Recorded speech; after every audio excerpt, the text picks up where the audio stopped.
These programs can change a belief you had your entire life in maybe 15, 20 minutes. Many of them create a state of super learning like you were when you were an infant. Yet there is a better and faster way even. The mind has two parts. The subconscious mind is the original brain, and it can process 40 million bits of data from the environment every second.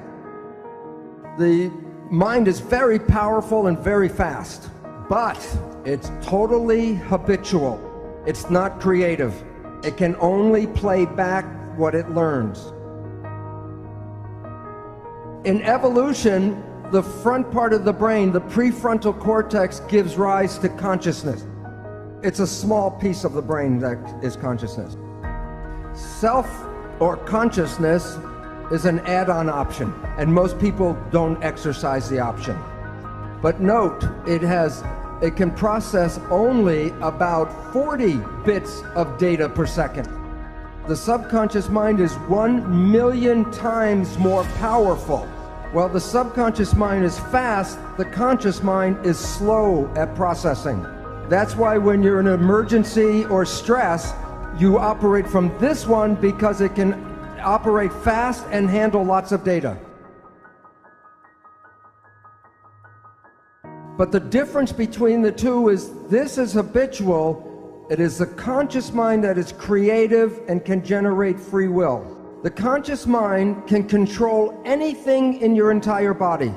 They used to say there were parts of our body that were involuntary control. But now we know that's not true. For example, yogis can regulate their heartbeat, their blood pressure, or body temperature with conscious mind. So while the conscious mind can only handle a few things, the subconscious mind can do many, many thousands of tasks at the same time. Now recently, neuroscientists are talking about how your unconscious really shapes your life, your decisions.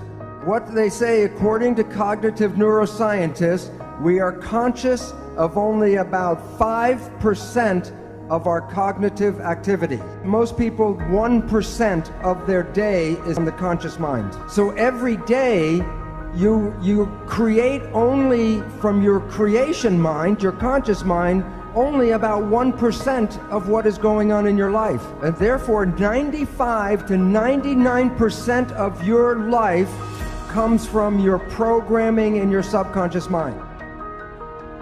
So what this means is maybe you were the child in the store and your parents said you do not deserve. 95% of the day you will sabotage your life to make sure you do not deserve.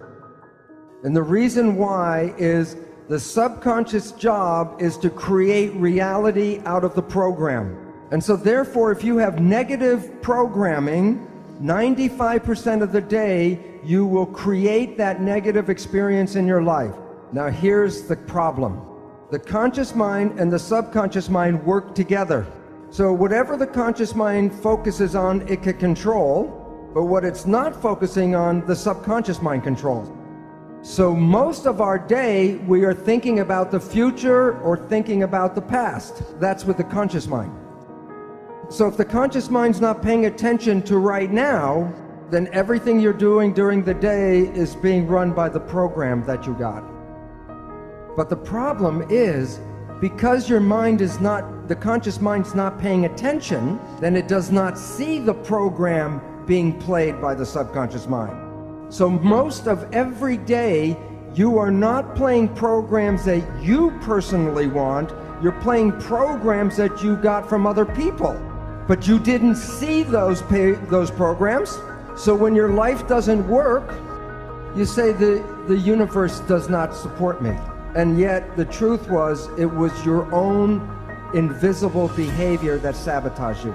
So what's important is some people say, well, maybe I just do some positive thinking.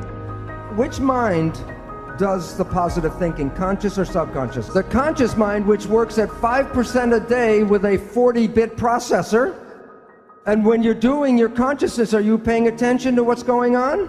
Who's running the show? The experiential programs from the subconscious mind, and that is 95% of the day with 40 million bit processor. Does positive thinking work? Do the math. And the issue is that it is very difficult to take a small processor and overpower the large processor. And you have to use what is called willpower with the emphasis on power to override. Now here is the second catch, or the second problem. The subconscious mind is like a recorder tape player. It records an experience, and then when you push the button, it plays the experience back. So then we take our conscious mind and we want to talk to the subconscious mind and change the program. Now think about it this way. You have a tape player and I give you a cassette with a program. You put the tape in and you push play. And the program is going, you say, I don't like the program. Then you go up to the tape player and you say, change the program, change the program. The issue is the tape will not change by doing that. But there are ways to change the program if you know how to push the record button. So your life does not reflect what you want, it reflects the program you were given. So one way out is consciousness. Just be conscious and then you don't play the tape. A second way out, clinical hypnotherapy, because that puts you back in the same brain state that you were in the learning period. And then you can put a new program and rewrite the tape. Yet there is a better and faster way even. There's a group of new psychology modalities called energy psychology. There are many different versions. For example, holographic repatterning, body talk, EMDR, EFT. The one I am most familiar with is Psych-K, P-S-Y-C-H-K.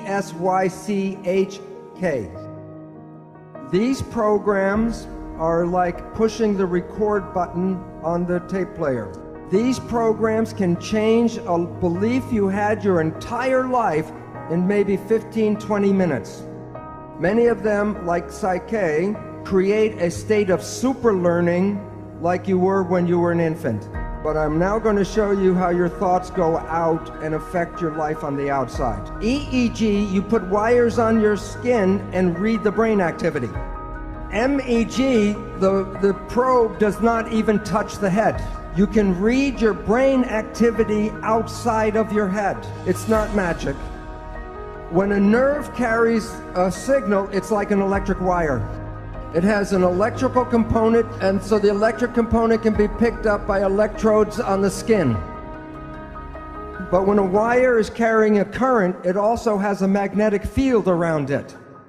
The magnetic field passes through the skin. Your thoughts are not contained in your head. The people that you get connected to, you are entangled with. And many people are familiar, if you think about someone or talk about someone you haven't seen for years, and I say, oh, I haven't seen my friend John in 10 years, and the phone rings and it's John. It's like the placebo-nocebo. When you think very positive thoughts of someone, they make an effort to get in touch with you. But it works both ways. If you have a negative thought about somebody, wherever they are, they will create negative talk about you. So it's very important to recognize your thoughts and your judgments are not just connected to you, they're connected to the people you talk about. You are exciting and activating those things in the world that are connected to your thoughts. When a mugger is trying to pick out which person he's going to attack, of the different people walking down the street, which one do you think gets attacked? The one who is most afraid. Because the one who's most afraid will resonate, and that means that the mugger doesn't have to do anything, go boo, and everyone will give him everything.